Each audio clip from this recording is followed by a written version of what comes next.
Welcome back to the Strength and Speed Podcast. I'm your host, Strength and Speed owner and Conquer the Gauntlet Pro, Evan Perperis. I've got a packed episode again, and we're going to be talking about the best of 2020. Before we get to that, though, a quick word from our sponsors. This episode is brought to you by Blegmit. If you haven't used Blegmits, I would definitely pick up a pair. They're the neoprene mittens available in 1mm and 3mm variants. So the lights are 1mm, the extremes are 3mm. If you had the old ones from a couple of years ago, I believe those are like 2mm. They made significant upgrades since then.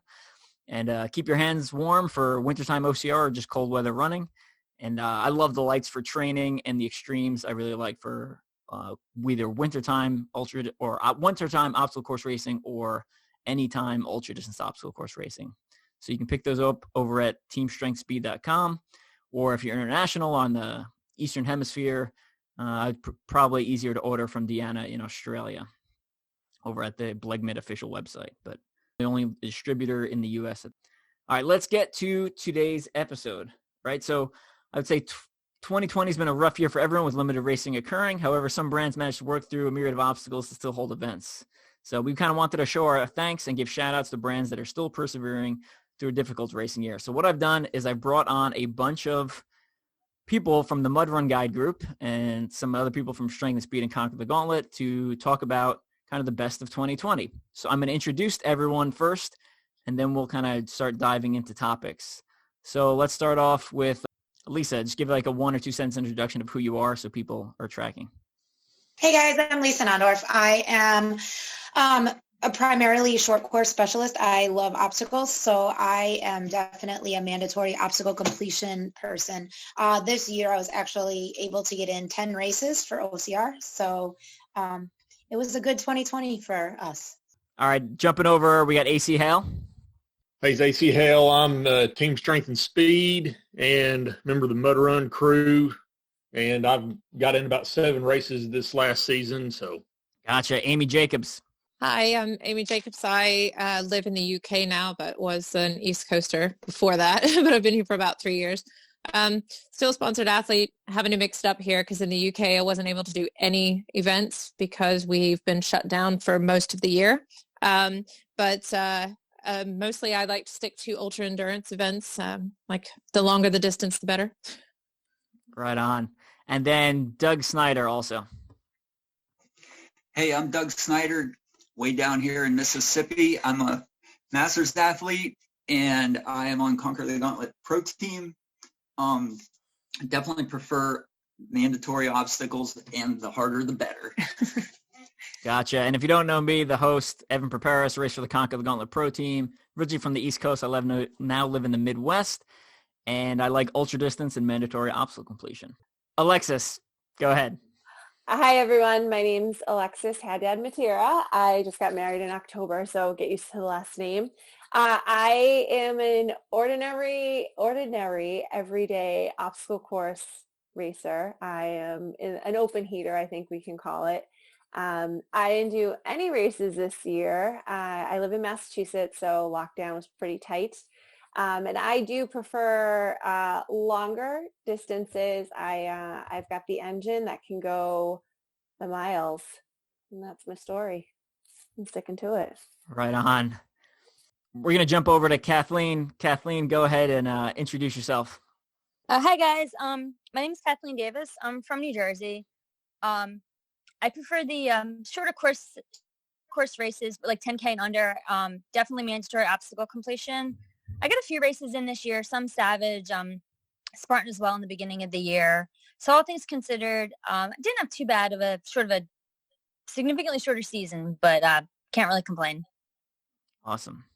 All right, now since Mud Run Guide is not doing their best of 2020, we still wanted to give shout outs to brands and show people that OCR is still alive and kicking, even though it was at a much lower level this year across the nation and across the world. And we had a small group here, so tried to grab some diversity from different locations and people with different specialties and stuff like that. But, our goal is not necessarily to say, here's the best, here's the runner-up. We just want to highlight brands. And what I'm going to do is when this podcast published and we share it to Facebook, all these topics I'm going to post as comments below the podcast link. And if you host a podcast or write for a brand or represent a product, or you just have a favorite product that we didn't talk about on this episode, feel free to drop it in those comments underneath the appropriate topic. And I think that's going to help people, that may not have been involved in OCR for that long. It's going to help them find some other brands and some other race series and other products that, have been really good for the sport and having a significant impact. All right, so we got 25 topics. We're going to try to move through them pretty quickly. So I'm going to start off at the top. And in general, we're trying to stick to positive stuff, right? Because 2020 had a lot of negative stuff, and, I'm kind of tired of hearing people complaining online. So we're going to try to stick to the positive. And so we'll start off, first topic, right, is best positive OCR moment. So the idea is, what's your favorite good news from the OCR world? Is it a power couple having a baby, athletes setting a new record, groups raising money for charity? Let us know your favorite good news. So I'll kind of take this one. I'd say the big topics that initially came to mind for me was Joe DeSena saving Tough Mudder. And they finally put on their first event. I believe it was in the UAE in late November. So that's been the first Tough Mudder event in basically a year. Some other exciting news, right? The return of Battle Frog. We'll see how much that actually pans out. But supposedly they're coming back starting in April of 2021. Another one, which we've had on the podcast, we had Thomas Van Tonder do his 90-meter plus rope climb in South Africa, which I thought was just a really cool event and a great way to highlight OCR outside of necessarily the OCR circles. Finally, I'm going to give a shout out to, my own personal event, the charity fundraiser OCR America 2, where we traveled around the U.S. and I did 8 OCR marathons in 8 days and raised $7,000+ for the charity Folds of Honor. And I know for me personally, that was a great event. And I know Bobby Ross and Mike Stefano and Jacob Stone and my dad all had a really good time. And I think there's some other great ones. They're going to be covered, I think, in a lot of some of the other topics. Like I think the Spartan Games one is really cool. It was a really cool addition. The YouTube show that they produced for Spartan with a bunch of all those athletes from different sports. And then finally, another one I'd say is Eco Challenge. I know it was filmed in 2019, but it wasn't released until 2020. And that had Rhea Coble and Ryan Atkins performing at a very high level. I won't spoil the ending there. Anyone have any other shout out best positive OCR moments that I may have missed? It's not really OCR, but I think that the format for American Ninja this year was really kind of cool because I think you got to see more of the athleticism versus the backstories. So that was really neat to watch. Good one. I do like that. I do like more athleticism, less backstory. We're going to keep trucking along the topics. Last kind of comment I want to make is obviously, I'm viewing OCR from my own personal position. So I'm going to be inherently biased slightly because, what appears on my radar versus, what may appear on some other people's radar. So we're going to try to expand that as much as possible, which is why I tried to pick a larger group to talk about some of these topics. So like I said, if you have any additional ones, please drop them in the Facebook comments below and let people know some of the good news from the sport. All right, we're going to keep trucking. We got best race with 3 or more live events. So despite an extensive and long quarantine, several brands managed to hold more than one event in 2020. So, which brands were your favorite? We're going to jump over to Alexis. So for me, I'm obviously biased to this one because it's the neighbor to the south of me in Rhode Island is Fit Challenge. They did I think they did about 4. I think they actually got some nice press, but they had an article and they did, I think it was 4 events, live events in 34 days. I think they wanted to do 5 in 44 days, but basically I think it was middle of October to end of November. So they did their first 24-hour trail run. They also did their annual fall. They usually do Fit in the fall, or they had up until last year, their obstacle course race. They also did they did their 5K and 5-mile turkey trot. And I also got to give a shout out to Rob McCoy. I think a lot of people know who he is, but he created an online community, and I feel like he really was able to foster that over Facebook.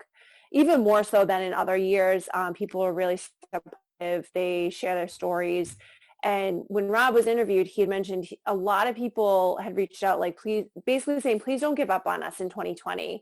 They needed it for their mental health more than anything. So he was happy to put it on. And he kept everybody very updated on guidelines and regulations. And, he got approval from, I think it was like the town board of health or something along those lines, but he worked very closely to make sure that it was a very, very safe event, all his events. So huge shout out to him on a very successful multiple live events. So awesome. Yeah. And also going to give a shout out to Savage Race. I think held the most number of events. I think theirs was at like 7 or 8 for 2020, both pre and post quarantine. Spartan Race, I believe, held about 5. Conquer the Gauntlet held 5, and KC Timber Challenge, our local permanent obstacle course here in the Midwest, held 4. So, did I miss anyone? Anyone else know of any brands that hold 3 or more live events? All right, we're going to keep on going. Best race with 1 or 2 live events. Let's jump over to Lisa. Okay, so this list was a little bit odd. It was weird to put Tough Mudder on this list, but I believe they only held 1 race, and it was international. So it's kind of weird to think of. And I thought Spartan had only done 2 races, 1 in Kissimmee and 1 in Jacksonville, but they might have had some other ones. So it was weird to think of putting Tough Mudder and Spartan on the list of best race with 1 or 2 events. But some of the other ones that I enjoyed this year is I raced Frontline, and it was a great race. So Frontline is out of Illinois, and it's a single race. I think he's going to try and do 2 races next year, but I'm not sure. But it is, if you want to run elite, it is mandatory obstacle completion. And in order to run elite, you do have to wear, men and female, a 20-pound weight vest. So you do have to do the entire 6 miles of running up and down hills with 20-pound weight vests, but you also have to do all of their grip obstacles, all of their heavy carries, all of their stuff. They have, I think it's about a 12-foot warped wall that you have to do as well with the weight vest on. So that was a little bit challenging. And if you run endurance, again, it's mandatory obstacle for the endurance. So I know at races like CTG or Conquer the Gauntlet, you are allowed to start missing obstacles and penalty out, but you are not allowed to penalty out at Frontline. Another race that I really enjoyed was Celtic Warrior. And it was a mixture of where they held it. So the terrain was just amazing. It was single track running terrain. It was just beautiful. And they did a great job of mixing obstacles, making some of them unique and new. Then we did another one. Doug and I both did it. It was called, what is it? Rougarou. And that was a local OCR. And the reason that I put it on the list as one that I really liked is it was more of a triathlon. So they sent us out on a 2-mile road run, and then they put us on a half-mile obstacle dense. It was like there was no running room between obstacles. So it was obstacle. But the spectators, so the only area that you could really spectate was in that area. So you got to see all the obstacles. And then they threw you in a 3/4 of a mile kayak. So that one was pretty unique. But I'm going to let Doug talk about Battle Race because he also did Battle Race, which had 1 race. Yes. Battle Race was the first weekend of March and pulled it off before COVID shut down everything. Just by coincidence, it worked out that way, which was awesome. But if anybody knows the story behind that, Sid Morris is the race director and founder, and he loves to make super hard obstacles. He's brought a few things to World Championships for at least 2 years, I think. He's well known for making the Valkyrie obstacle, which he had a version of it that was, we'll talk about that later. Okay. Anyway, it was very obstacle intensive. It was about a 2-point-something mile loop. And if you were doing the endurance version, you just had to do it over and over. And I think I ended up with 7 laps there and like 300 obstacles. And it was like doing Ninja Warrior over and over all day long. It was awesome. So that's the list that we kind of created from our own experiences. Right on. I'll throw Hannibal Race in there also. It's another international race. They did 1 race in Kuwait in 2020. Anyone else have any other kind of local brands from their local area that we missed? Yeah, there's a local one in Texas located in Belton called Spartacus Dash. They had to postpone their original event, and when they did hold their event, it was the same weekend as CTG Dallas. I was not able to make it down there, but I know they held that event, and it's one I do plan on making it too. It's 5K, runs through a park trail in the middle of this town, and they put up obstacles, and it's generated a pretty good local following. Gotcha. And then there's also Dauntless Primal Assault held 2 races this year. Yes. I'll throw in some from the UK. We were actually lucky enough that 2 of the bigger race companies here, Nuts Challenge and Nuclear Races. The Nuclear Races is the same area where OCR Worlds was held. They were able to put off each of them were able to put on a race this year, which was great and gave some people some opportunity to get out there. But that's about it for us. Awesome. We'll keep moving. Also, there's a 40-minute time limit, so we're gonna have to hang up in about 8 minutes and call everyone back, which is annoying, but all right, I'll edit that part out. All right, so next we're moving on to most entertaining OCR male on social media. We didn't get a chance to hear about many of our athletes' great performances on the course in 2020, but who kept you entertained in 2020? And we're going to jump over to Alexis to share some of her thoughts. I think it's kind of a tie right now. So I got Hunter McIntyre, I know he dips his toe back in with Spartan games and stuff. He's always quite entertaining. He always makes me laugh. Aaron Newell as well. And I know they were feuding or I don't know, something happened on the Spartan games with wrestling, but I found them both pretty entertaining for the most part. And then lately Matt Novakovic, or Novakovic, I always stumble, the bear. I don't know, he had a pretty scary incident. Not that it was entertaining, but it was really fascinating to read on Instagram. So I don't know what everybody else thinks, but those are kind of my top 3. I'm not tracking his scary incident. You want to share so what happened was he was doing a climb, and I believe it was Alaska, up a mountain, and it was snowy at the top. It looked like, I'm going to try and give you a summary. Definitely go read his Instagram though. It was really fascinating. It was a vertical climb. He was, I think at the end of the day, just not dressed appropriately for the gear, for the weather. So he made it to the top. He started to descend, and I think he got hypothermic, got all turned around. He basically almost died, to be quite honest. And somebody, he threw up his SOS. It was, I think, very much a learning moment for him. But yeah, and I'm not saying that to be dramatic that he almost died, he will tell you he almost died. So it was really fascinating to read, what he was doing, where it went wrong, how he was, I don't know, he was open about it to a point. But I just found it really fascinating to read.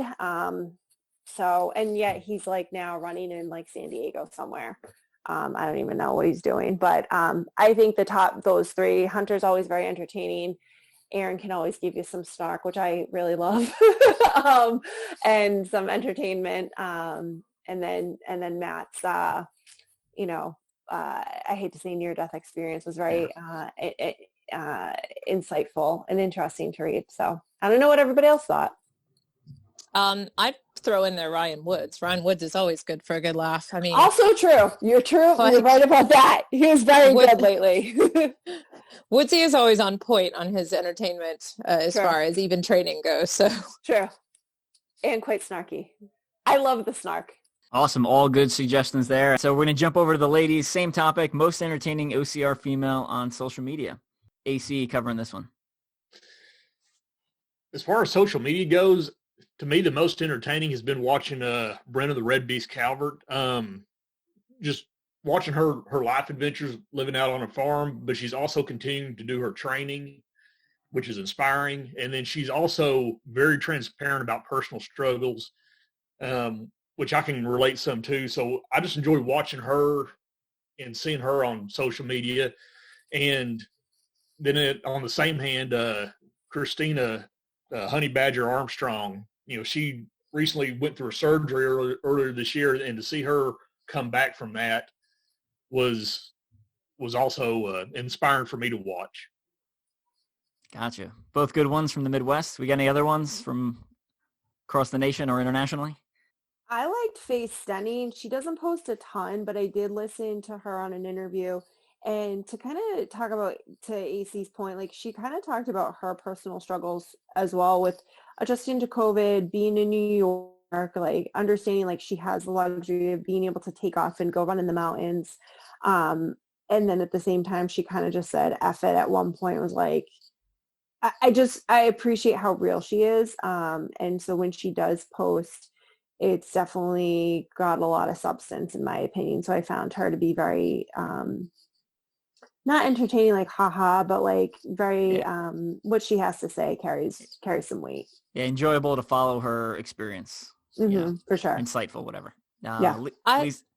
Well, I was thinking like for similar reasons, because Doug and I just had the conversation. I'm like, who do I follow? And believe it or not, and I know she was my teammate, but Ashley Samples I've been following. And one of the main reasons is like the cool thing is to watch her different runs every single day. Like they literally ran and every single day. And I think she's trying to now run. It will be like almost a year straight of running every day. And I know she just posted that she did an 11-mile run. And if you're friends with Ashley, you know that she is a short course runner. She is not a long distance runner. So that is a pretty good run for her. I think she also even ran her first marathon this year with a team. So it was pretty cool to watch her story, being a mother of 2 now, surviving COVID with 2 younger kids at home, working and training. So that was really neat to watch. Yeah, I love Ashley, Dustin, and Jason. I'm going to lump them all as one person because they crack me up with a lot of their edited pictures and stuff like that. That's actually very true. We're going to jump over to Amie. What do you got? I was going to say Rhea. I mean, Rhea's kind of gone off on like her Instagram has been wonderful. Like she's trying all these new things. She's living out of a van. She's going on these adventures, and she's very quirky about talking about her epic fails or things that she's done. Like she's left the wrong shoes, or she's talking about the sort of like the rookie mistakes she's made in her newfound, mountain biking and kind of running up in Colorado experiences. But she also just got her U.S. citizenship too. So she's really had kind of a good story going this year. Yeah, that's good stuff. I wasn't tracking a lot of that. Moving right along, we got best temporary pivot from OCR. Without OCR to occupy a lot of time, some of our favorite athletes, race organizers, and group leaders, and some OCR personalities found other interests to occupy their time in 2020. And we talked about pivoting on the last Strength and Speed podcast. So, who pivoted into what, and, which did you find interesting, entertaining, kind of cool, etc. So we're going to jump over to Amie for this one. First, I thought Fran and I sort of shared this sentiment as far as Brett, because Brett has moved from doing a lot of stuff with Mud Run Guide and going around and being primarily OCR focused to doing something with Punk Daddy guitars. So I kind of find it fun and amazing that he's into this passion where he's building guitars for people that are all custom, and he's doing huge fundraisers with it and being able to occupy his time and get things done. So for me, that was a big one. I thought that was pretty amazing. And then I would also say athletes, like a lot of the athletes that are doing things. Look at the number of people doing FKTs. You see, Ryan's doing FKTs. You've got, Ryan Atkins and Ryan Woods that are out there doing FKTs. You see a lot of athletes, like I mentioned Rhea earlier, that are moving on to things like, they're going more into the ultra and even better, like in distance as far as ultra running and sky running and, mountain biking and skiing, and really sort of just expanding their horizons and training and the type of, things they're able to do when they're not able to do events. So I thought that was pretty fun. And then with companies, Spartan being able to do things like the Spartan Games and sort of, turning over a new leaf when they're not able to put on the big events like obstacle course racing as much, was kind of a really, refreshing idea that, we could keep this sort of life that we all live alive. Gotcha. Good ones. I'm also going to give a quick shout out to Jay Flores, who started changing the game, and it's not science, it's magic. So two science, technology, and engineering, math focused. They're both Instagram live videos. So you can see those over at Jay Flores Inspires on his Instagram channel. All right, let's jump over to best inspirational OCR personality. From raising money to volunteering their free time, who kept you inspired in 2020? And Amie, I'm going to jump back over to you. I think when Fran and I were talking about this, really Jesse Bruce, I've been noticing a lot of the stuff that he's done with fundraising through One Academy in Canada for like food banks and women's shelters and just being able to sort of help those groups that are really suffering during COVID and lockdown. especially when it comes to like, abuse and such. I would also say that, our regulars that we look at, which would be, Ryan and Lindsay, which are constantly helping with fundraising opportunities for the less fortunate.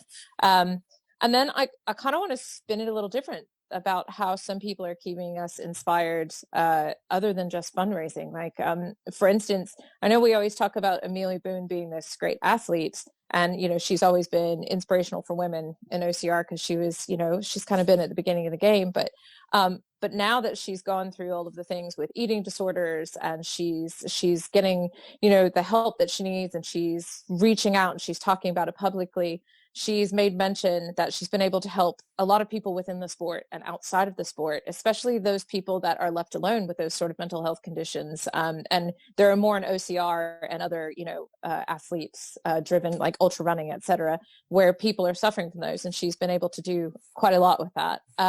And then groups over here in England, we have a group of young girls, and I'm a bit biased on this because my daughter's on the team, but OCR girls. It's a group of teenage girls that do, some elite competition, and they run in competitive waves, and they're in their age groups.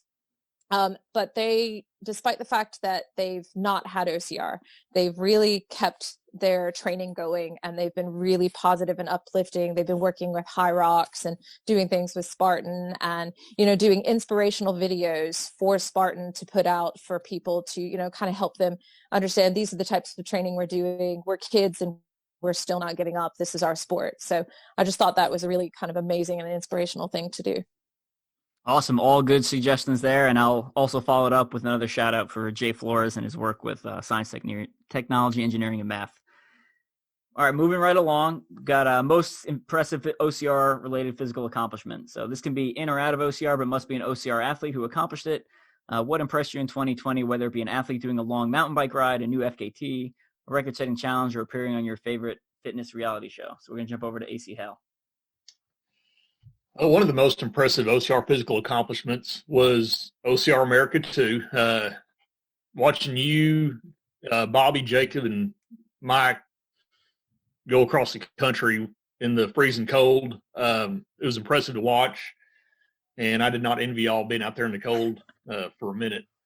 But not OCR per se, but I guess back in October, November, 4 local athletes, Jason Dupree, who's one of the co-hosts for OCR Talk, Will Raymond, Josh McCarty, and Kevin Harkins embarked on a journey to run across the DFW Metroplex, which it's 30 miles from downtown Fort Worth to downtown Dallas, but it ended up being a 50-mile run across parking lots, trails, ghetto, river bottoms, and they took off one cold morning, and it took them all day to run 50 miles across the DFW Metroplex. So that's another shout out to those guys for pulling that off.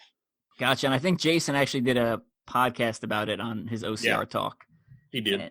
And I'm going to give out basically the same topics I mentioned during the best positive OCR moment. So Thomas Van Tonder's 90-plus meter rope climb, Ryan and Rhea on Eco Challenge, and then obviously all of the athletes on the Spartan Games. So you can head over and check that out over at YouTube. All right, we're going to keep going. Go for it, Lisa. Okay. Yeah, sorry. I have a personal one. Inspiring for me, and a lot of people know Andy Hardy because she runs Spartan's workout tour. And she was one of the main key employees for Spartan this entire time, because the workout tour is one thing that's been able to continue to roll. She's had to shift and make some changes in it, but she has been out going across the country, risking, with the pandemic, but driving everywhere and being able to run the workout tour. But in the meantime, she also she's moved to Minnesota to be with her family because her mom is ailing, and she's elderly, and she's needed more in-home care. So doing all that, but you go to like her Facebook page or Instagram page, and she is still just living life to the fullest. And I think that is a massive inspiration for me. And it just, for me, it's just a huge positivity to see that. Gotcha. Now, without race courses to keep many of us in shape, what did you use to maximize your fitness? So we're going to jump over to Lisa to talk best home OCR training tool. Okay, so a couple of the training tools that we primarily use, we have several in our backyard, but our main ones were obviously rec bag. So any carries that we had to do, anything, it was always on our back as much as we possibly could just to get used to it, especially since we don't have hills here. We did a lot of training with a rec bag. Force 5 has two products that I really like. One is the Givens, which is their floating monkey bars. I learned that that's a very technical based obstacle just because of aiming it. I'm horrible at aiming the peg to go in the little holder, the cradle. So just being able to train on that and get used to the aim and the feel of how you need to swing that. The other one from Force 5 that I really like is their peg block. And I like this one, especially with the pandemic, because it doesn't take up much room. If you don't know what it is, it's a 4-sided block, like a rectangle, and it's got 2 peg holes on one side, then 1, then 2, then 1. And you just take 2 pegs and you work your way all the way around the block, and you keep going back and forth. You can go high, you can go low, that kind of thing. So it's just a great overall tool, I think, to use. The B bar from Fit Bar, again, it doesn't take up a lot of room in your house. So it's spinning monkey bars, and the bars actually can spin as well. So that's a great just training tool there. And then another one that we found crucial was from Atomic, their cliffhanger boards. So any version, we have multiple of them in our backyard hanging on the other side of our pegboard, and just being able to work on cliffhanger where you're doing like the fingertip strength. I think that was very crucial in one of my Savage races to getting through one of their new obstacles. So, and then the last one I would say it's definitely Blag mitts. I did the frontline endurance race, and I think I probably died without those on in the freezing cold. So Blag mitts was another training tool, and I wore them actually yesterday here in Mississippi on our run, and I was thankful Doug was not wearing them, and he was not very thankful, but I was wearing mine. So nice. I'm also going to throw on the Atomic Ninja board. So it's basically an all-in-one training solution that also doesn't take up much space from Atomic. And then just the generic treadmill, right? I think that for those who had treadmills, that was very helpful when it was way too hot or way too cold to go running. All right, we're going to jump over and talk about best OCR training supplement. So to keep yourself in great shape, what supplements did you use to keep you performing at your best? Basically looking for kind of pre-workout or intra-workout type stuff here. And we're going to jump over to Kathleen. Okay, frankly, I don't really use a lot of supplements, but I do use the Endurelite, the Perform Elite pre-workout. I like the cherry limeade, and fortunately for me, a little goes a long way. So I only use half of it because otherwise you'd be peeling me off the ceiling. What I really like about Endurelite, just in general, I think it's they have great products.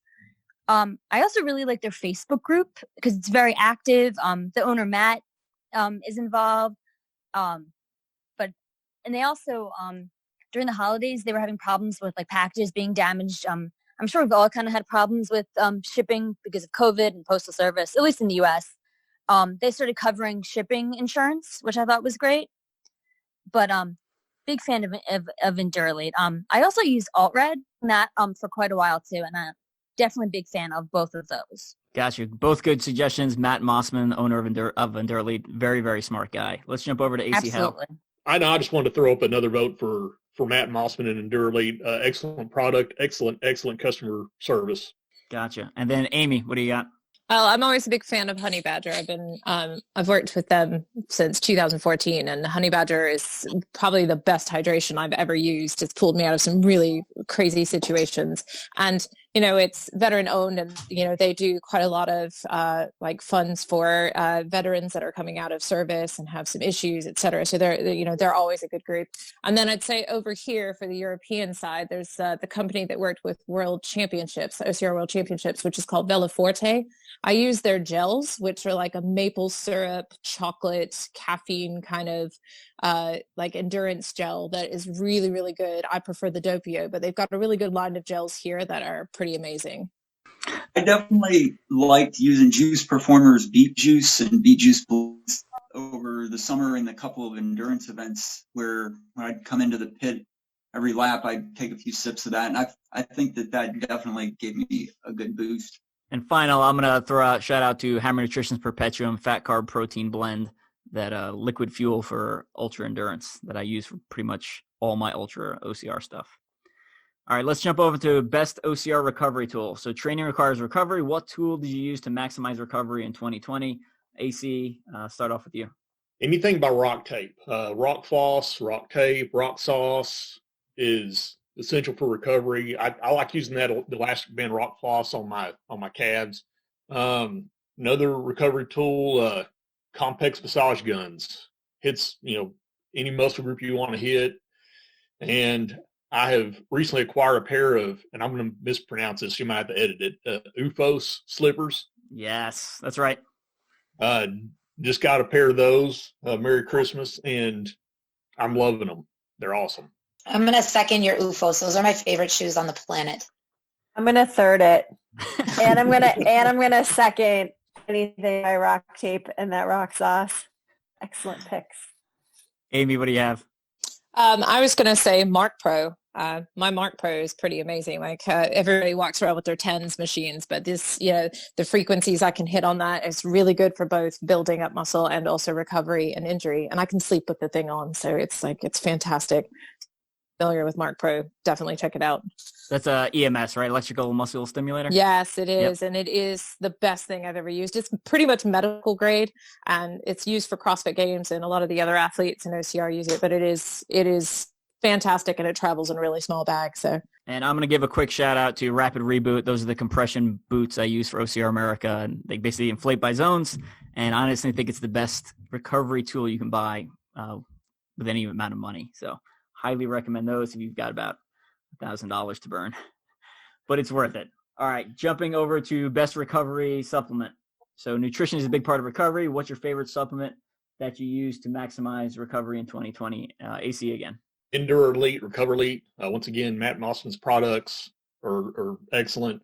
I've also become a fan of Venga CBD products, especially when coming off of a torn calf and a strained calf twice this last season. Having CBD with no THC in it, which for my job, I really feel like helped me recover better. And also shout out to Juice Performer Cherry Juice Recovery Juice. All good suggestions, and I'm going to throw a quick shout out to Hammer Nutrition's Recover Right. We're going to keep on trucking back to AC Hale, again with best OCR writer. So with limited racing going on, there wasn't much OCR writing on your favorite websites as usual, but still people managed to write some interesting, compelling articles. Who was your favorite OCR writer / author that wrote one or more articles in 2020? That would be you and Brett Stewart. Obviously, I approve of both of those. I second that. I'm also going to give a shout out to Luke Hayes, Trio Life Fitness, who's been writing articles probably, 1 or 2 a month, basically all of 2020. And then I think obviously you got to give a shout out to, I haven't checked Obstacle Racing Media recently, but I'm assuming Matt Davis is still occasionally writing articles. So obviously him, and then Jack Bauer. I'm not sure if he's written anything this year. I haven't been following as closely as usual, but he usually has some really good stuff as far as bringing in some like statistics and stuff like that. Alexis, what do you got? Can we give a shout out to the OCR Bunyan Onion? They keep me entertained too when they post. Yeah. And then the other one obviously is Fran, right? So she's been writing for OCR WC Adventure's website that's been producing content all year. I was going to second Fran for sure. Can you pronounce her last name so I don't butcher it? Kiriondo. There we go. And I even mess it up sometimes, and we're actually really good friends. But the second one I was going to do was just sort of bias is my husband, who does a lot of writing for Muddies over here, which is Adam Jacobs. And there's not been a lot of OCR stuff to write about. What he has been writing and doing a really good job of is doing a lot of reviews for kit and gear and, supplement nutrition for people who want to continue their training so they're ready to pick up the season when we're allowed to have a season again. Awesome. So that would be Adam Jacobs. All right, going to keep going over with kind of content producing best OCR podcasts. So OCR podcasts have still produced content through 2020. Some of them have been more hit and miss. Others have been more regular. Who was your favorite podcast in 2020? And again, AC Hale for this one. Strength and Speed, obviously. You've been putting out. AC Hale's really plugging me. You're getting a lot of points here, man. Well, you've been putting out the content. Obstacle Dominator has still been putting out content. One Lisa mentioned, BeastNet. I have not listened to them, but Lisa can fill in more on that in a minute. Another group is the OCR Report group. I guess they're all kind of in a collective now, but Obstacle Running Adventures, Overcome and Run, OCR Talk, and World's Toughest have also been putting out material throughout 2020. And Lisa, you want to speak to BeastNet? Yeah, I recorded with BeastNet, and I recorded with Lisa, and they did a great job as well. And then I scrolled through, and they've done a lot of recording over the COVID time, which has been pretty cool to listen to. So they've done a really good job. They have a couple of different people working with them. So, all right, Alexis. I really enjoy the Running Public with Kirk and Bracken. I actually really liked listening to Bracken when he was on with Benny, but I followed him over to the Running Public. I really like what they have to say. Find their stuff very insightful. Bracken's very smart. He always got a lot of good information to put out. And I like Kirk because I watched The Bachelorette, and so I was really excited when he showed up on the OCR scene. I was like, oh my God, I know him from The Bachelorette. That's so amazing. I enjoy him too. And then obviously you give a shout out to the longest running and possibly the first podcast, right? Obstacle Racing Media, ORM's podcast, right? So definitely give a shout out to them. And we've been producing. Actually, I just went over and double checked their feed, and they've got like episodes like every couple of days. It seems like. All right, moving on to best OCR video content producer. Races were at a minimum, but some of your favorite video producers still managed to keep producing great content. Who's your favorite in 2020? Give a shout out to Spartan. Obviously, Joe DeSena says the little Facebook videos that he was putting out basically all during quarantine, and then they produced the Spartan Games, another big thing. I'm going to give a shout out to Stoke Shed, who did the OCR America 2 coverage, which I thought he just did a phenomenal job because he produced, edited, and published those videos all in less than 24 hours without knowing what the next storyline was going to be for the next day. And then I'm going to give a shout out to OCR Racer, who kind of focuses more on the ultra side, who released her movie Facing Infinitus in 2020. And you can download that. I think it's $8.88, if I remember correctly, kind of like the infinity symbol. But definitely go support her because that documentary is $8.88, but it is, I mean, it's really good, right? She should really charge more for it. So I can't remember exactly where you can find it. But if anyone's having any trouble, give me a shout out or go over to their Facing Infinitus Facebook page. Amie. I'd go back, if I can go back for a second now that I'm not having difficulties for podcasts. I couldn't hear whether anybody said anything about Tony Matisse for Death Race Legends. Legend of the Death Race. Yeah, so Legend of Death Race, which is going all the way back to the beginning of the Death Race, et cetera, which isn't exactly OCR, but, we're all in the same community. So Tony Matisse's podcast has been amazing. And I know, to piggyback on this part, he's been working on some video content that will come out eventually, hopefully. And it's just incredible. It's a great listen, and it helps you kind of get to know and get into the minds of a lot of people that have done, death races and have been part of the community for a really long time. And then if anyone wants to know more about him, he also wrote a book this year that was released. That he did. Legend of Death Race by the same name, I believe. So that's correct. Local videographer, Will Raymond. Oh, yeah, very good. He's always got good stuff. Yeah, he's another good one. Yeah, he did I haven't watched any of his stuff recently, but he did a video with Brenna, was it last year? And it was just edited. It was a lot of content like crammed into a couple minutes, and he just edited it really well. So it was really good. Moving on to best training / racing OCR shoes. So Kathleen. I think I did more training than racing this year, but as far as race shoes, I really like the VJ Extreme. I know a lot of people like the VJ Max too. I don't wear that shoe, so I can't speak to it.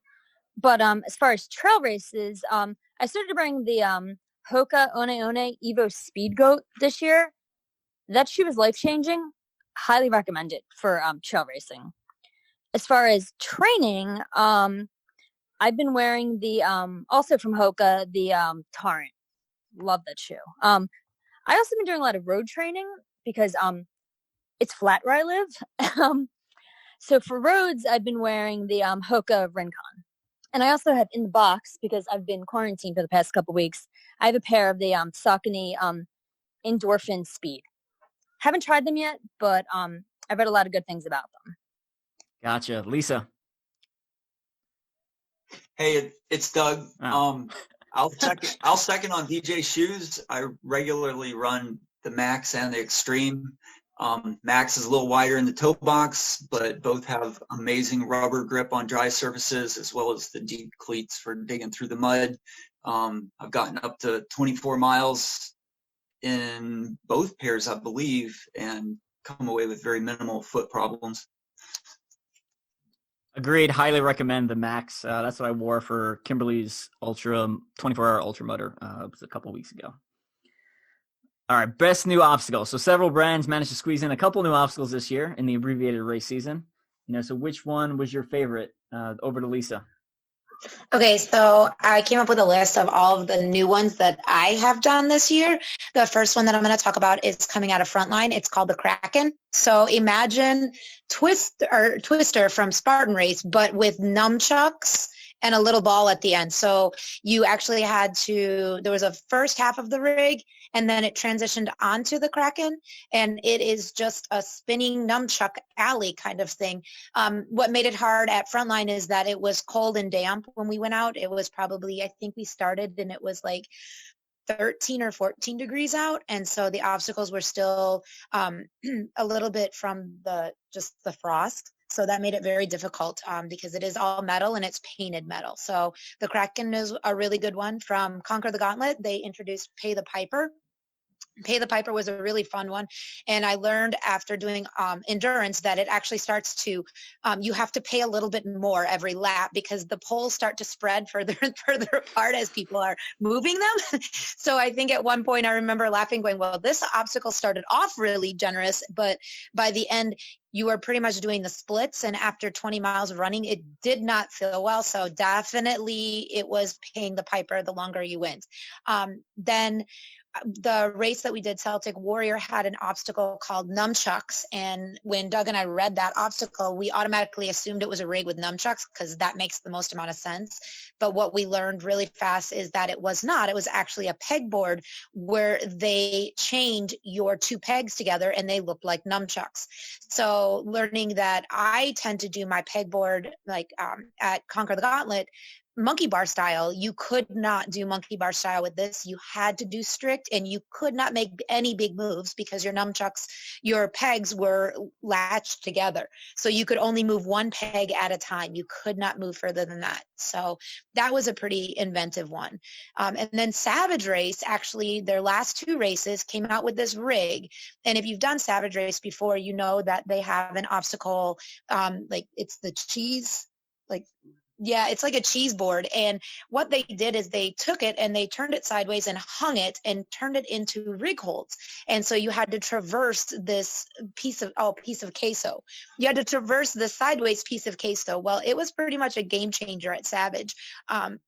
So that was a really, again, inventive way to do a new obstacle. I'm going to let Doug talk about the Valkyrie 2.0, which was a new obstacle that Battle Race actually put out there. Yeah, and I think that obstacle was in line to go to World Championships this year. But I kind of got the sneak preview by doing Battle Race back in March.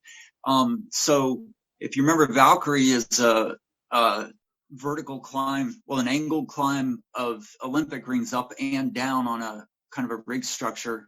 But then the 2.0 or even 3.0 version at this race was like a T-bar shaped thing that could swing kind of on a hinge. And so it was kind of like getting a flat hold on a horizontal piece of 2x4, but it could swing as you're climbing up at an angle and coming back down at an angle. I guess the best way that I explained it was think of Stairway to Heaven from Conquer the Gauntlet, but the stairs get to swing. Yeah. So those are a couple of the new obstacles that we encountered on some of the races this year.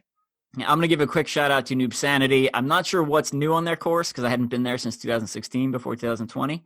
But I really enjoyed a lot of their obstacles. They're always very creative. And some of these obstacles actually he made, and then not that OCR World Championship copied them, but like they both came up with the same idea in the same year.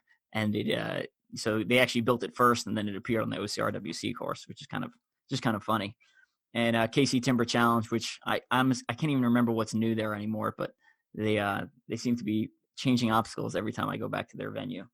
All right, back over to Lisa again for best virtual event, but kind of focusing on the short course stuff. So not looking for multi-lap endurance things. So, what virtual races did you enjoy?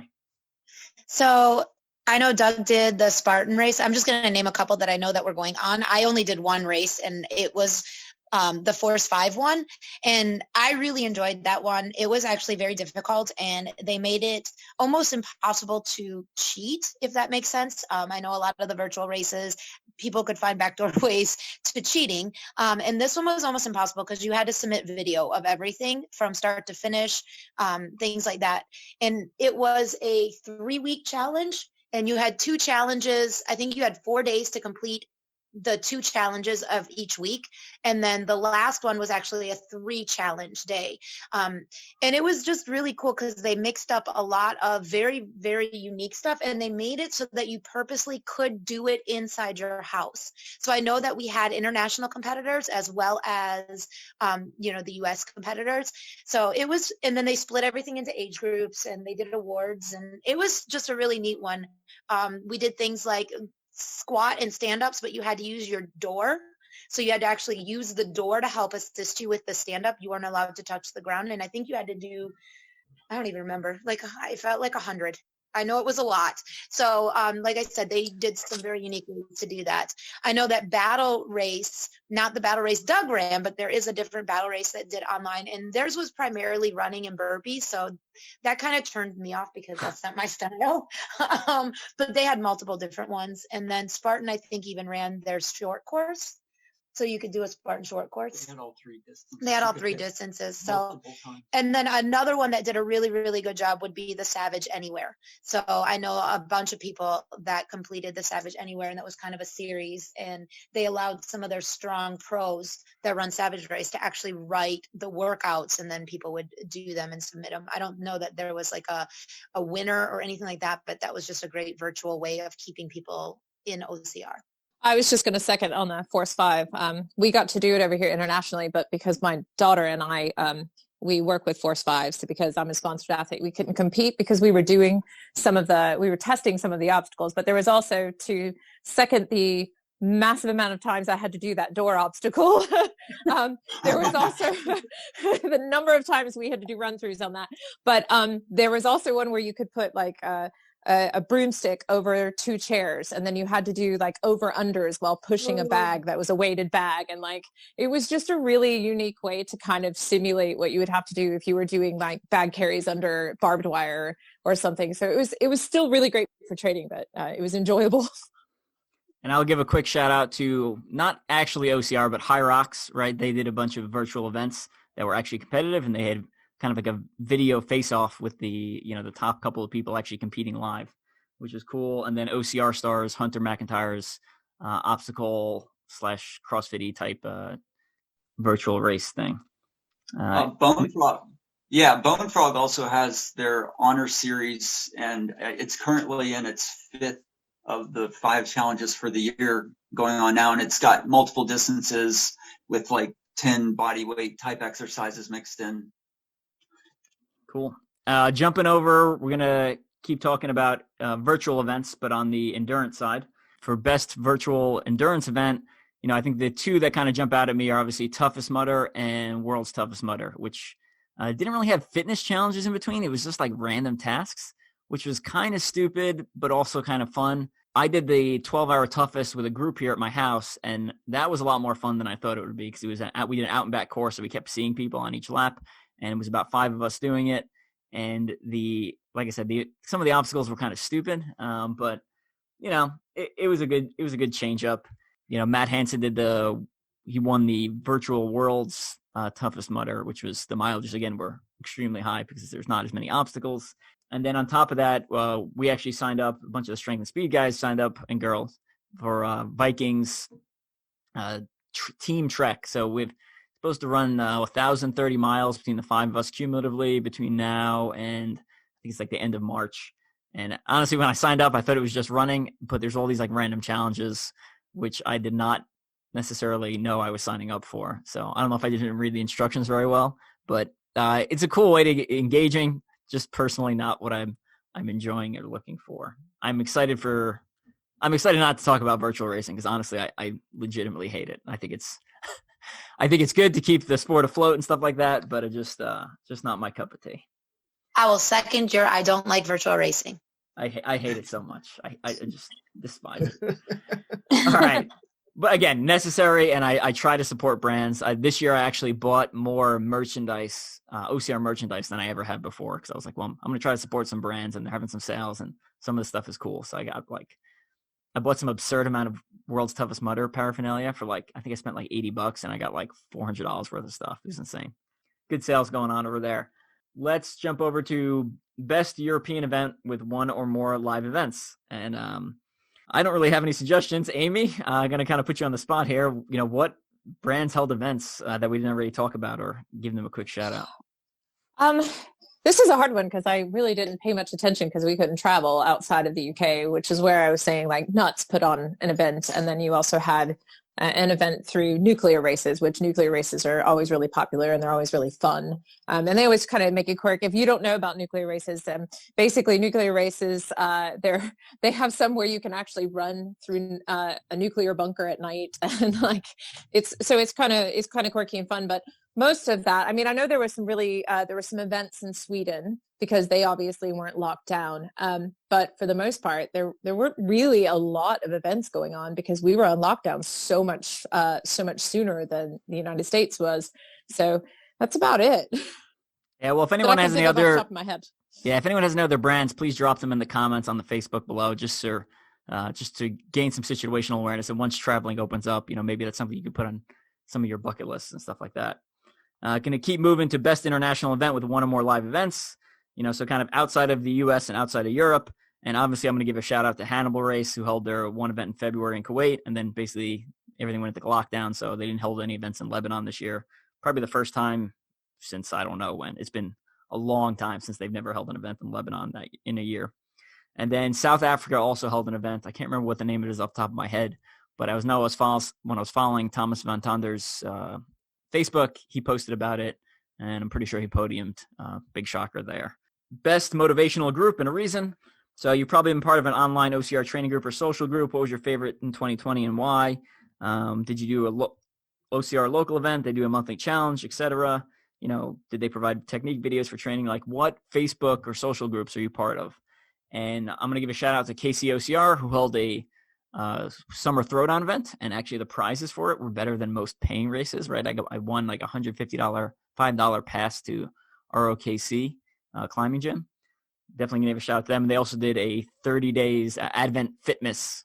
So it was basically every day they post an exercise, and it was like a different person who hosted it and told you what to do leading up till Christmas. And then World's Toughest Mudder obviously always does their their monthly mileage challenges, which is a good way for people to stay motivated. Lisa, what do you have? I know that Legendary Fitness, they are a ninja gym, but they also do a lot of OCR training. They did a really good job at doing monthly challenges and posting and just keeping their content fresh. Doug has one. Oh, the OCR Tribe, which is more of a Southeast group, I guess. I'm part of, Lisa's part of, but they had some type of I guess it was a virtual challenge thing, but it was a multi-week and had updated challenges every week, and people were posting their times and kind of calling each other out on it. It was a fun competition. Yeah. All right, Amie, who do you have for motivational groups? Actually, Force 5. Force 5 does some training programs, and they were charging for them and things prior to us going into lockdown. But Force 5 has opened up a lot of their training programs using their equipment, and oddly enough, using equipment that isn't theirs. Just everyday things that you can do at home. And they've been doing a lot of videos that are really instructional for form and for training. So they've been really awesome. And AC. Second, what Doug said with OCR Tribe, that's been a good group to be a part of. Also, Team Defy, which is a OCR team based out of Oklahoma City. They'll get online and do group workouts or do local workouts there. And the CTG Pro Team Training Group that y'all had going for 2020, that was a big motivator for me to be doing workouts right alongside the rest of the pro team, and feeling like I had to keep up with y'all. So, AC, man, you're on my good list here. You just keep giving me, keep buttering me up here. About to start sending you free stuff. All right, let's keep moving. Best OCR training gym. So going to back over to AC. OCR training gym, at least here in Texas, the two that I know that stayed open during when everything else was shutting down was in South Lake, which is in the DFW Metroplex. A new gym opened up called the Foundry Gym. They focus on like Spartan SGX, Soft Fleet. Two of the coaches are Miles the Motivator Keller, who most people know that name from. He was also on the Link Endurance podcast for a while, and local OCR athlete Luke Halterman. I've done one of their weekend workouts.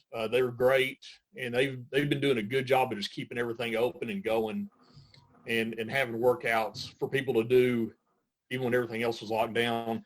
Second gym was Grit Fitness, who they also host the Grit OCR Pro Team. They're based out of around the Houston area, but I think they're opening up a gym in Sweet Springs, Missouri, which, if I'm not mistaken, is east of Kansas City, I think later this year. So something y'all might need to look at, those of y'all in the Kansas City area. So Grit Fitness and Foundry Gym for best OCR training gym. Both good suggestions. And Luke Halterman also had some really entertaining stuff at the beginning of quarantine on his social media, some funny videos he made. So highly recommend you. Go ahead. I'm going to tag on and go Legendary Fitness as well. I know that they closed down a little bit for quarantine and did a lot of online workout stuff at that point, but they are, again, considered a ninja gym, but they do a ton of OCR training. So I know that they have a lot of obstacles that they've built that mimic OCR. They've done a great job about, I just recommend going there if you're in the Milwaukee, Wisconsin area. And I'm going to give a shout out to pretty much all the gyms I use for OCR America too, right? So Obstacle Athletics in Long Island, owned by Kevin Mudman LaPlatney. He's got a great setup there. Otherworld Fitness in Frederick, Maryland, owned by former Battle Frog employee Tim Guinan. And Helene Dumais, the Facing Infinitus movie I talked about earlier, she used to work at that gym. And they have one of the original Battle Frog rigs there, and they still have it there. So I guess Battle Frog may be buying new ones, or maybe has another old one in stock or something that I'm not tracking. But I really love Otherworld Fitness. It's got an indoor hill, which is pretty unique. And they've been doing group classes. And then even when quarantine started, they were doing some pretty unique stuff where, like, essentially you could sign out gym equipment. So that way they could, the members could still pay their dues, if they wanted to, and then, but have something to take away from it. So the gym didn't have to essentially go complete zero income for quarantine. And then finally, Erie's OCR Battlegrounds. They have a gym inside, but they also have the obstacle course out back. So it's a gym and obstacle course located in the same property in Erie, Pennsylvania. And then obviously Movement Lab Ohio, Michelle Warnke's gym just moved from their original location. So if you watch the OCR America Stokeshed video of me and Amie playing around in that gym, it's no longer in that space. They expanded to a larger space, which looks pretty awesome. And you definitely need to get there in 2021. And I know there's a ton of other great training gyms and locations across the nation. So feel free to drop those in the Facebook comments. Last two topics. Second to last one is best permanent OCR facility. Again, going to give a bunch of shout outs to brands that I've used for OCR America. Obviously, Noob Sanity. They've got a completely awesome training facility and a very, very awesome group.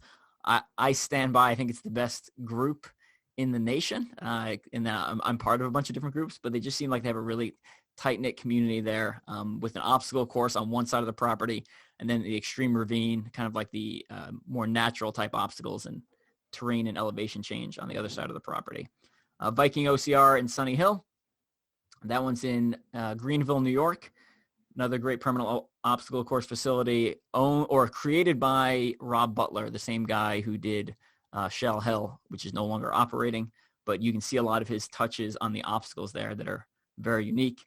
KC Timber Challenge, Bonner Springs, Kansas, great facility. That's the one I've actually ran the most events on this year. I did all four of their events. And then Erie's OCR Battlegrounds again, which I just mentioned.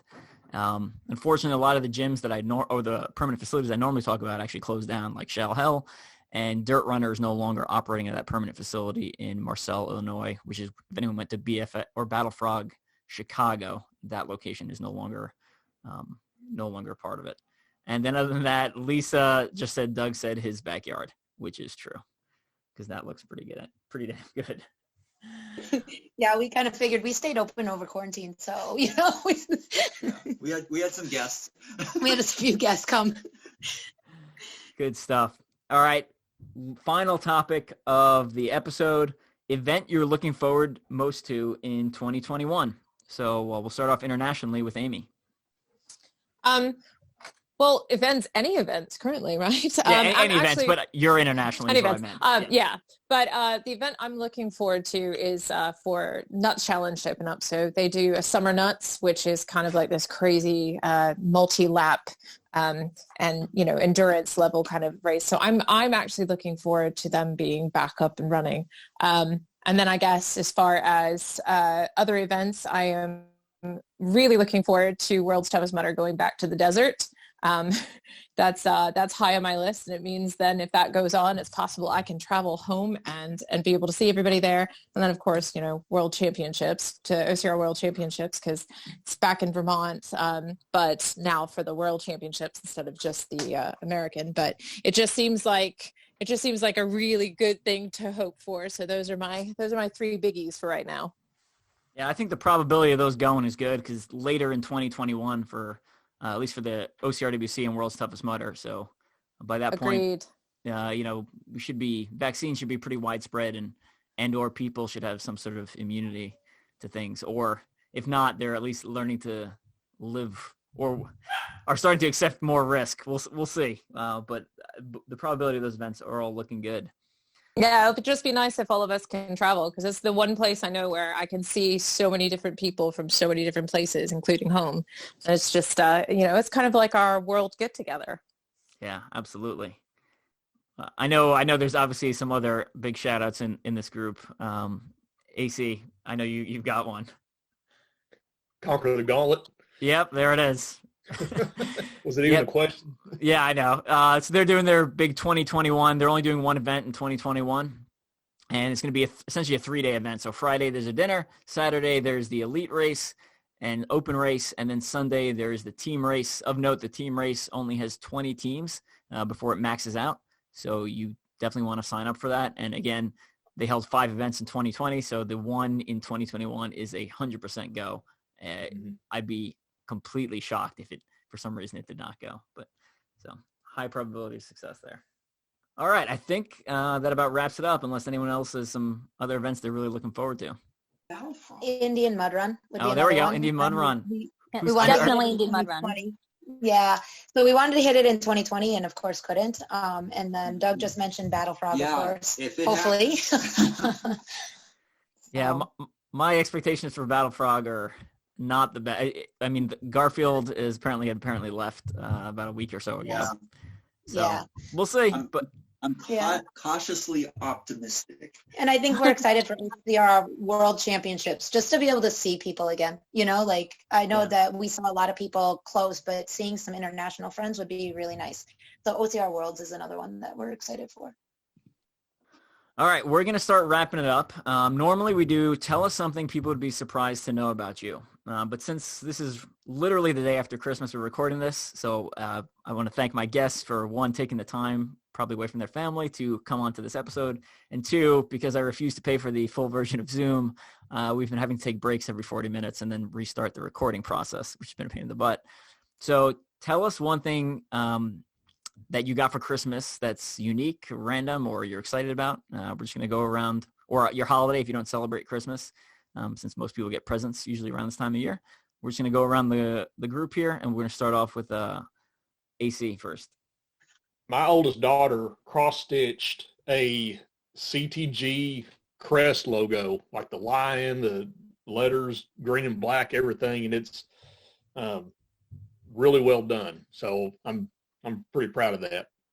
Yeah, I saw you post a picture of this to your stories, and it was really cool looking. So yeah, definitely cool. We're gonna jump over to Alexis next.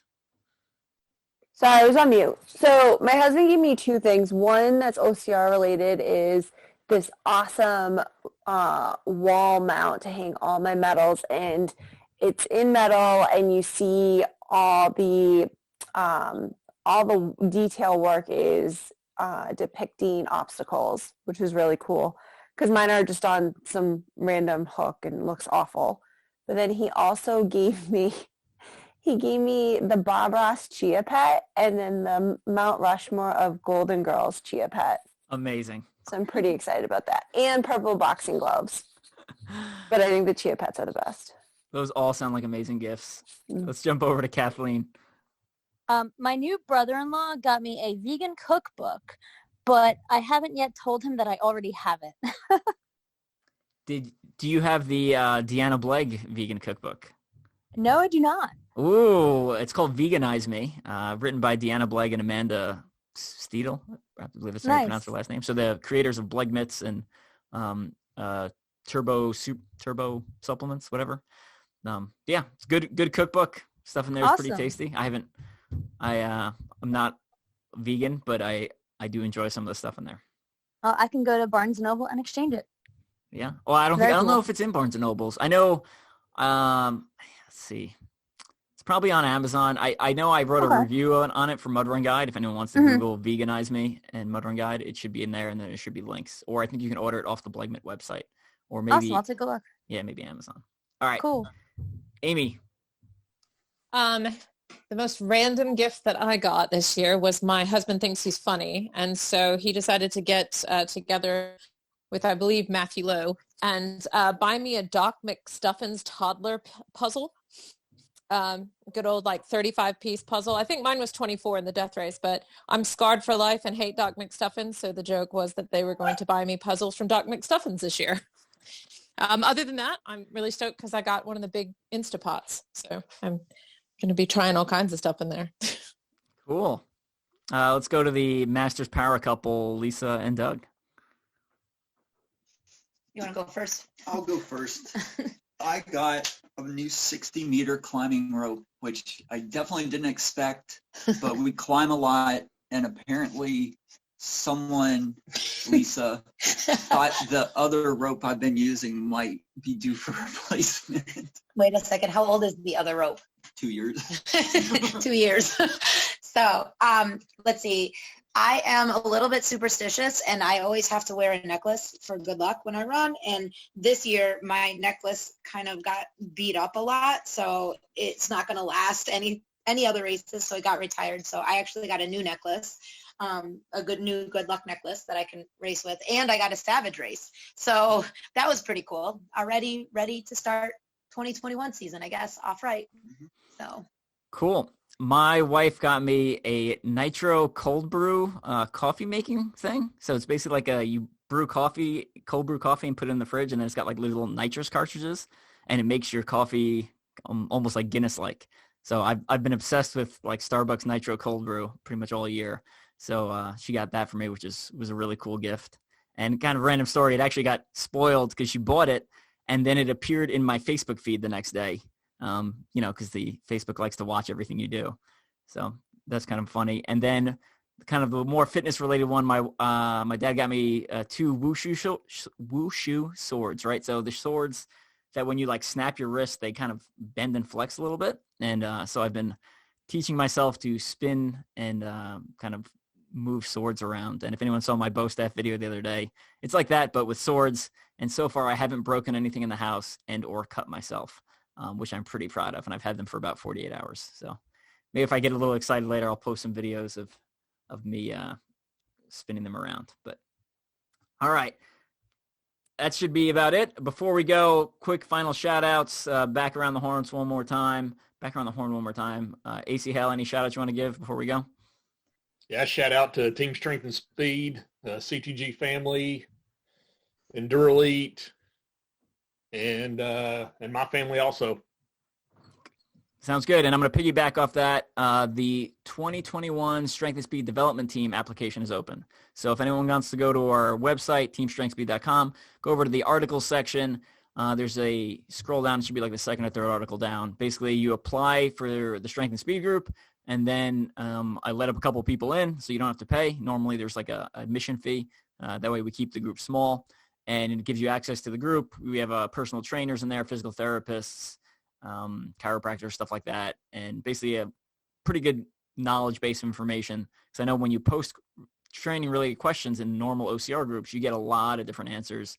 And in general, we're a lot more of us are on the same page and or have certifications in the group. So it's a lot of knowledge. And then once OCR season starts getting underway, I start posting some workouts and just another fitness group, but a smaller group, more contained. So you can go over, again, teamstrengthspeed.com and check out that. All right, jump over to Kathleen. Final shout outs, friends, family, sponsors. A shout out Alt-Red, my coach, Rich Ryan, and his podcast, Reinforced Running, and my team, Philly Spartans. Good stuff. Alexis, what do you got?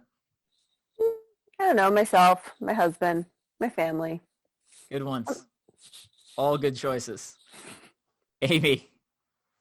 Definitely a shout out to my husband for putting up with me through all this lockdown stuff, but also to my coach, Morgan Mackay, my sponsors at Trail Toes and Dry Robe, who've been especially great to me this year, and my kids, who have actually not caused me to go crazy during lockdown, despite I have 2 teenagers, and thank God for having a home gym and just shoving them in there.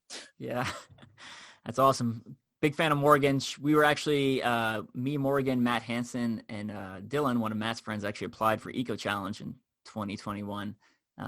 If anyone hasn't heard, that show is not being renewed for a second season. So we applied too. Yeah. A group of us applied and we didn't get in, and we were gutted. Morgan was originally supposed to be on our team, but you guys stole her. Oh man. So I may bring all 3 of them on the podcast just to catch up at some point later this year. And she's an excellent coach. So if anybody wants a coach that's really great and does a lot of good work with you at home because you can't get out to a gym, she's fantastic. Good stuff. And obviously, world's toughest mudder champion, Spartan 24-hour Ultra Beast champion, and she's interviewed in the back of my book, Mud Run Guides, Ultra OCR Bible, available on hard copy and digital. Cool. Lisa and Doug, final shout-outs. Because of being in lockdown, I found myself running more. So I have to give a huge shout out to UFOS because they kept my feet very happy. And if you don't know me, you know I don't like to run. That is my least favorite activity. And the fact that we've been running so much, that has been key for me. I have 2 shout outs.